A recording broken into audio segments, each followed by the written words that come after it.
স্বামী মাওলানা গোলাম রব্বানী, এই যে ইনি ইনি হলো আমার স্বামী।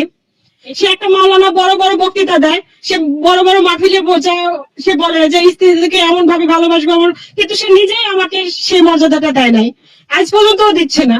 সে কেমন বক্তৃতা দিচ্ছে, যে বক্তৃতা দিচ্ছে সে নিজে আমল করতে পারে না। আমি একদিন নিজেই ওর কাছে প্রশ্ন ধরেছি যে তুমি এমন বক্তৃতা দাও, তুমি তো আমার সাথে সেই আমলটা করো না। সে নিজে মুখে বলে সেটা আমার প্রফেশনাল ব্যবসা। ডক্টর ইউনূস স্যারকেও আমার একটা কথা বলার, আমি জামাতের আমিরের কাছেও আমার একটা অনুরোধ, সে একটা মাওলানা মানুষ হয়ে আমার মতো একটা মেয়ে কিসের জন্য এভাবে নির্যাতন করতেছে। আমি তো তার কাছে বেশি কিছু চাইনি, শুধু চেয়েছি যে আমাকে নিয়ে একটু সংগ্রহ করে খাক। যাবে না। আল্লাহ বলেছেন ইয়া আইয়ুহাল্লাযীনা আমানু ইসতাঈনু বিস-সাবরি ওয়াস-সালাহ ইন্নাল্লাহা মা'আস-সাবিরিন। আমার আল্লাহ বলছেন, ওগো ঈমানদারেরা শোনো, তোমরা ধৈর্য এবং নামাজের মাধ্যমে আমার সাহায্য প্রার্থনা করো। তার মানে যারা প্রেমিকার পিছনে ঘুরে বেড়ান, ভালোবাসা অ্যাকসেপ্ট করে নাই, মনের দুঃখে মাল খান টাল হয়ে পড়ে থাকেন না, ওইগুলো করার দরকার নাই। যেহেতু আপনারে ভালোবাসে নাই, সুতরাং আপনি এবার ধৈর্য দিয়ে নামাজ দিয়ে মোকাবেলা করেন। আবার পর্দা করে, বুরখা পরে দাদি আর নাতি। নাতির অবস্থা কি বলবো, বুরখা পরে কিডা দাদি, কেমন বুরখা, হাত মোজা পা মোজা, চলে ভাঁজ পড়ে গেছে, ওর দিকে কুত্তাও থাকাবে না। এ এত কায়দা করি, আমি বুরখার বিরুদ্ধে বলছি না, কিন্তু মানে বলছি উদাহরণ দিতে। উনি আর নাতি, ওরে বাবা লিপস্টিক তো মারিস মারিস, আবার এমনি তার কাটার বর্ডার করেছে, কালো করে বর্ডার, এটা সীমানা, এর মধ্যেই কিস মারতে পারবে, এর বাইরে না। ও ওই সেই সারের গল্পটা তো এখনো শেষ করা হয়নি। কিসের কথা বলতে মনে পড়ে গেল না? কিস এটা তো খারাপ জিনিস না, স্ত্রীরে কিস করা। তো ওই চাচারে কইছে কি ভাতিজারে যে তোর চাষি তো বিয়ে করে আনার পরে আমার ঠোঁটের সাথে ঠোঁট লাগাইতে দেয় না, একটু বলিস দিন। তো চাষি ডেকে বলছে, চাষি জানেনি তো আমার চাষা হলো সমবয়সী, এটা মনের দুঃখের কথা প্রকাশ করেছে, ঠোঁটে নাকি আপনি কিস করতে দেন না। এটা তো বলতেছে যে যেহেতু বলে ফেলিছে আমি তোমারে বলি ভাতিজা। সে বিড়ি সিগারেট খেয়ে মুখের যে অবস্থা করে রেখেছে, ওর পাশায় কিস করা যাবে, তা ঠোঁটে না। এত দুর্গন্ধ আছে না নাই? এত নামাজে দেখবেন যখন ইমাম বলে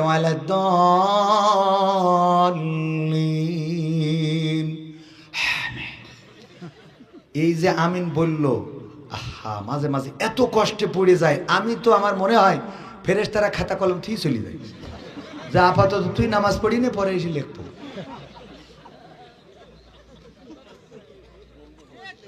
দুর্গন্ধ আছে না নাই? এত দুর্গন্ধ যে ওর শুধু মুখী না, ও যখন পায়খানা ফিরে পানি মেরে আসলো, ওই টয়লেটে গেলে দেখবেন যে বসবেন যে কোনো বিড়ি করে হেগে গেছে, ঠিক না বাঠে? ওই টয়লেটে ঢুকলে আপনি বলতে পারবেন যে কিছুক্ষণ আগে এক আল্লাহর লেগে ঠিক গেছে, এত দুর্গন্ধ। এই জন্যে নিজেদের পরিবর্তন দরকার, আছে না নাই?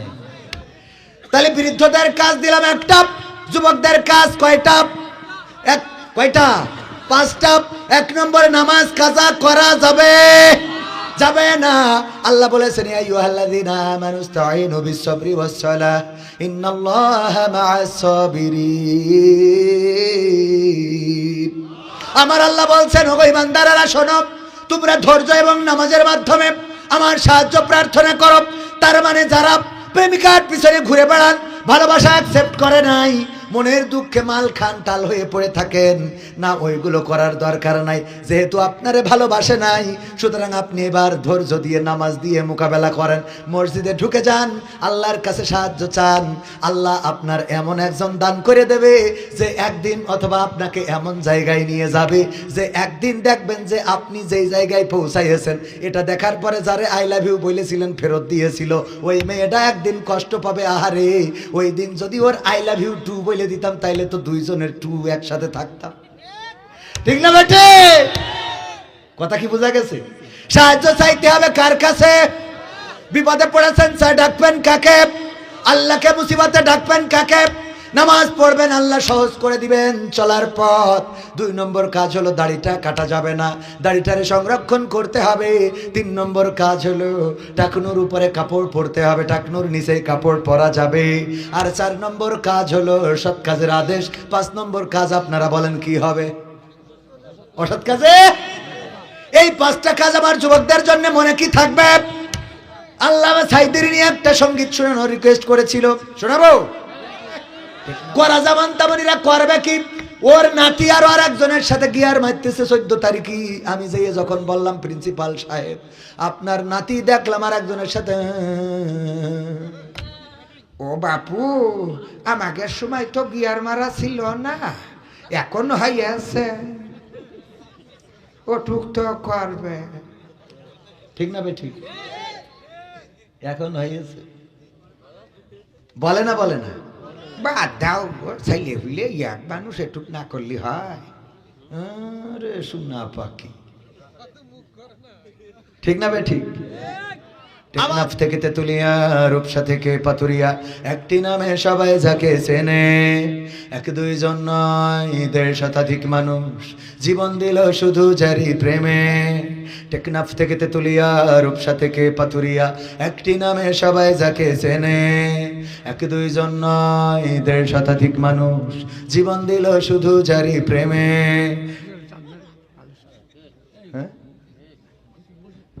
সেই মানুষের মুক্তি চেয়ে যেতাম আমি গান গে, সেই মানুষের মুক্তি চেয়ে যেতাম আমি গান গে, সেই মানুষটি নাই দুনিয়ায় নাই। আজ আর মুক্তি চাওয়ার নাই প্রয়োজন নাই রে, আজ আর আমার গানের নাই প্রয়োজন নাই, আজ আর মুক্তি চাওয়ার নাই প্রয়োজন নাই গো, আজ আর আমার গানের নাই প্রয়োজন নাই। আল কোরআনের মধুর বাণী বলতো সুরে সুরে, নবীর বাণী পৌঁছে দিত বিশ্বটাতে ঘুরে। আল কোরআনের মধুর বাণী বলতো সুরে সুরে, নবীর বাণী পৌঁছে দিত বিশ্বটাতে ঘুরে। তার মুখের বয়ান শুনে হতো মুসলমান, বুকের সাথে বুক মিলিয়ে ধন্য কত প্রাণ। সেই মানুষের মুক্তি চেয়ে যেতাম আমি গান গে, সেই মানুষের মুক্তি চেয়ে যেতাম আমি গান গে, সেই মানুষটি নাই দুনিয়ায় নাই। আজ আর আমার গানের নাই প্রয়োজন নাই গো, আজ আর মুক্তি চাওয়ার নাই প্রয়োজন নাই, আজ আর আমার গানের নাই প্রয়োজন নাই রে, আজ আর আমার গানের নাই প্রয়োজন নাই। এগুলো দেবেন তা আগের তো বলবেন না, রাত 12:30 এসে বলতেছেন 1টার সময়, এখানে 1টা বাজে গেছে। উঠানোর কথা 10টায় দেবেন, 12টায় শেষ, 1টা বাজে গেছে এখন। ভাইরা আমার, আল্লাহর পক্ষে থাকতে আমরা রাজি আছি না নাই? জান মাল দিয়ে আল্লাহর রাস্তায় থাকতে রাজি আছি? কারা কারা রাজি? দুটি হাত দেখতে চাই। নারায়ে তাকবীর। জান মাল দেবেন? মাল নেব আজকে, জান নেব না। এই ভিতরে যান, যার যা আছে পকেটে দিয়ে দেন প্যাকেটে শিগগির। আর আমার হাতে যদি কেউ দেন দিতে পারেন, যা আছে পকেটে দিয়ে দেন প্যাকেটে, একজনে মাহরুম হওয়া যাবে না। ভাইরা আমার, এই মাদ্রাসার জন্য, মাদ্রাসার উন্নয়নের জন্য আপনাদের মধ্যে প্যাকেট যাওয়ার পরে কেউ মাহরুম হবেন না। যা যা আছে দেন। বিড়ি সিগারেট থাকলেও দিতে পারেন, মা বোনদের প্যান্ডেলে যান, মা বোনেরাও দিতে পারেন। ওগো আমার মায়েরা, ওগো আমার বোনেরা, ওগো আমার ভাইয়েরা, কেউ উঠে চলে যাওয়া যাবে না। আমার হাতে যারা দিবেন, একজন যুবক ভাই, নাম কি? নাম কি? হাবিবুর রহমান হাবিব। দেখেন মোরে আল্লাহ মেলা টাকা, 3,110 টাকা করলেন দান। আল্লাহ বাড়িয়ে দাও, সম্মান নেখায়া দিয়ে দাও, মনের স্বপ্ন পুরা করে দাও, আপনজনদের কবুল করে নাও। আল্লাহ এই দানের ওসিলায় দুনিয়ার মুসিবত মুক্ত করে দাও, আখিরাতের জীবনটা মুক্তির করে দাও। আর কোন আল্লাহর বান্দা আছেন নাকি? তাড়াতাড়ি বলেন। ওগো আমার ভাইরা,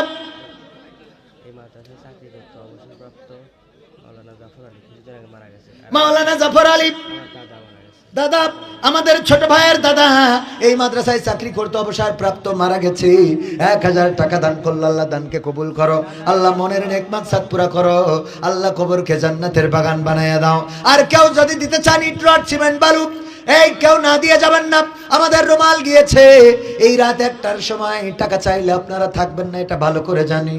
ওগো আমার ভাইয়েরা, এছাড়াও কালকে আপনারা প্রস্তুত নিয়ে আসবেন, কালকেও মাহফিল আছে, আপনারা এসে কালকে মন খুলে দান করে যাবেন। আর কেউ যদি আমার হাতে দিতে চান, আমি মুসাফির মানুষ, দোয়া করে দেব। কেউ মোনাজাত না নিয়ে যাবেন না। আর একজন চাচা 500 টাকা দিলেন, আল্লাহ দানকে কবুল করে নাও, আল্লাহ নেখায়াত দাও, মনের স্বপ্ন পুরা করে দাও, আপনজনদের কবুল করে নাও। আর একজন কিরা দিয়েছে মহিলা প্যান্ডেল থেকে 490, 400, 2250, 45 টাকা, মোট 3185 টাকা। রফিকুল ইসলাম পিতা ইউসুফ আলী, পুকুর পাড়, দক্ষিণ পাড়া, 10 কেজি ধান। আল্লাহ দানকে কবুল করো, মনের নেক মাকসাদ পুরা করো। আমাদের একজন চাচা 100 টাকা দিলেন, আল্লাহ দানকে কবুল করে নাও, মনের নেক মাকসাদ পুরা করে দাও, দুনিয়ার জীবনটা সহজ করে দাও। আর কোন আল্লাহর বান্দা আছেন ইট রড সিমেন্ট বালু যদি দিতে চান দিতে পারেন। ওগো আমার ভাইয়েরা, আগামীতে আসলে আমি এখন বলে দিই ডাইরেক্ট কথা, একবার 10টায় দেবেন, 12টায় শেষ করব, কিন্তু আমার প্রিন্সিপালের সম্মানে আমি সেই 12টা থেকে 1 ঘন্টা বেশি নিয়ে আইছি। আপনারাও টাকা পয়সা কালেকশন করতে হবে, এটা যদি বলতেন তাহলে আইলে আগে কুপান দিতাম, না হলে ওই অ্যাঙ্গেলে যেতাম। হঠাৎ করে লাস্টের দিকে এরকম করে বললি হয়? যা হয়েছে হয়েছে, আর কেউ দেবেন? আর কেউ দেবেন?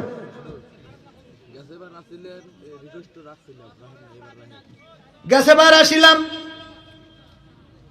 রিকোয়েস্ট 2টা রাখতে হবে। তুমি যার লাগে, দেখো দেখো দেখো। ওয়ালাইকুম আসসালাম, নাম কি? আব্দুল খালেক সাহেব। 1 2 5 750 টাকা, আল্লাহ দানকে কবুল করে নাও, নেকায়া দিয়ে দাও। আচ্ছা, একটা রাখছি, যেহেতু যুবক মানুষ, ওই যুবকটা আমাকে বলেছিল সারা রাত, তার মানে সব দেখেন, সব লম্বা লম্বা দাড়িওয়ালা অনেকেই চলে গেছে, কিন্তু এই যুবক, আল্লাহ এই জাতীয় যুবকদেরকে ইসলামের জন্য কবুল করে। আরেকজন সাইফার পিতা আব্দুল আলিম, শুকুর পুকুর পাট 20 কেজি ধান, আল্লাহ কবুল করো। তুমি যার লাগে এমবি ভরো, তার তো বাটন ফোন। তুমি যার লাগে এমবি ভরো, তার তো বাটন ফোন। ওরে কেমন করে বুঝবে রে সে, কেমন করে বুঝবে গো সে, ডিজিটাল তোর মন। তুমি যার লাগিয়া, তুমি যার লাগিয়া এমবি ভরো, তার তো বাটন ফোন। মেসেজ দিলে সিন করে না, দেয় না তো রিপ্লাই, ভিডিও কলে বলবা কথা, ক্যামেরা তার নাই রে, ক্যামেরা তার নাই।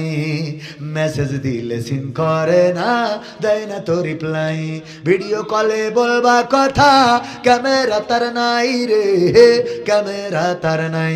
ওরে ডিজিটাল এই যুগ জামানাই, ডিজিটাল এই যুগ জামানাই, অ্যানালগ তার মন। তুমি যার লাগিয়া, তুমি যার লাগিয়া এমবি ভরো, তার তো বাটন ফোন। প্রেম প্রীতি ভালোবাসা বিয়ের আগে নয়, মনের মধ্যে রাখো যুবক, আল্লাহ তাআলার ভয় রে, পরকালের ভয়।